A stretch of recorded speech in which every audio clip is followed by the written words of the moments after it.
Hello dear students, welcome to all of you in our YouTube channel of Genius Public Inter College. Now today we will study the chapter of your civics book, that is political parties. So let's start the topic. So firstly we will know what is the meaning of political party.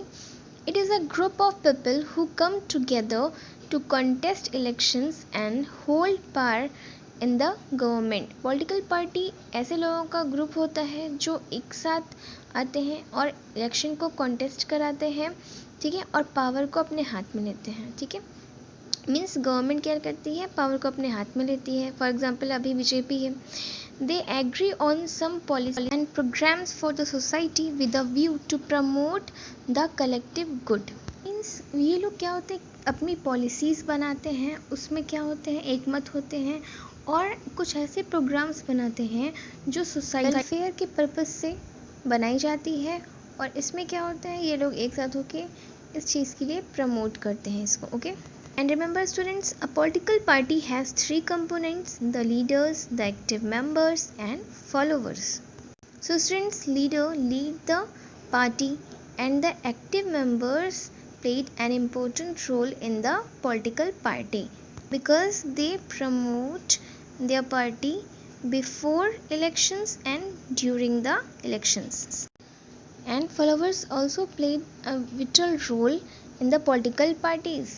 As you know students, उनके followers होते हैं वही election में क्या करते हैं, vote देते हैं और अदर लोगों को भी ये क्या करते हैं, कन्विंस करते हैं कि भाई ये पॉलिटिकल पार्टी अच्छी, वोट दीजिए जिससे ये आपके वेलफेयर के लिए बहुत कुछ कर सके. इस तरह से ये अपना इम्पोर्टेंट रोल प्ले करते हैं. So next topic is functions of political party. So there are 7 functions. First, contesting elections, ये इलेक्शंस कंटेस्ट करवाते हैं. फिर पॉलिसीज़ मीन्स अपनी नीतियाँ बनाते हैं. Making laws and formation of government, ये लोग अपना कानून बनाते हैं. फिर फॉर्मेशन करते हैं गवर्नमेंट का. And fifth one is playing opposition. So these are the functions of any political party. Okay students, now next one is shaping public opinion, लोगों के विचारों को शेप देते हैं. And seventh one is, it is last point, that is providing access to government machinery. ये क्या करते हैं, ये गवर्नमेंट मशीनरी क्या करते हैं, एक्सेस प्रोवाइड कराते हैं. Okay, now next topic is necessity of political party. So if there were no political party then each and every candidate would be independent. भाई हमें पॉलिटिकल पार्टी की ज़रूरत क्यों होती है, अगर पॉलिटिकल पार्टी ना हो तो क्या हो, सभी खुद को इंडिपेंडेंट फील करेंगे. फॉर एग्ज़ाम्पल मान लीजिए जो भी डिस्ट्रिक्ट लेवल पे होगा वो यही कहेगा, I will fight the elections on my own and look for my district. Means मैं अपने ही डिस्ट्रिक्ट में इलेक्शंस को कंडक्ट कराऊंगा और अपने डिस्ट्रिक्ट को देखूंगा. So you should think that what about our country. Means फिर सब लोग अपने अपने फ़ायदे देखेंगे ना, तो फिर पूरे देश के बारे में कौन सोचेगा. तो यहाँ पे यही क्वेश्चन अराइज होता है. तो a political party is necessary to bring diverse people on a common platform. Means political party इसलिए ज़रूरी है क्योंकि ये क्या करती है, अलग अलग लोगों को एक कॉमन प्लेटफॉर्म में लेके आती है, so that bigger issues can be taken care of. इस तरह से बड़े बड़े इश्यूज़ को ईजिली क्या किया जाता है, डील किया जाता है. Okay, now next topic is representative democracy. So what is that? In this democracy, in this system, governance is done through people's representative because it is impossible for each citizen to directly participate in governance. The need for representative democracy has given rise to political parties. Means where people have right to elect their own representatives and they will do all exercises in behalf of people because it is not possible, ये possible ही नहीं है सभी participate कर पाए, इसलिए ये अपने behalf पे अपने रिप्रेजेंटेटिव को इलेक्ट करते हैं. ओके, एंड यही रीज़न है हमें पॉलिटिकल पार्टीज़ की नीड होती है. Okay, now our next topic is multi-party system versus two-party system. Okay, so what is that? Some countries only one party is allowed to control and run the government. For example, China.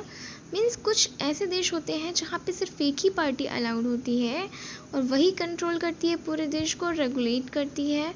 We can not say it is democratic country because it is undemocratic, because they have no freedom of choice in this type of country. इसलिए यहाँ पे एक type का dictatorship ही होता है. ठीक है, जैसे यहाँ शी जिनपिंग जो भी चाहते हैं यही होता है. और यहाँ पे क्या है, वो हमेशा के लिए क्या बन गए, प्रेसिडेंट बन गए.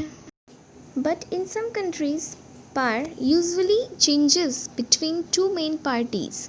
सच a party system is called two party system.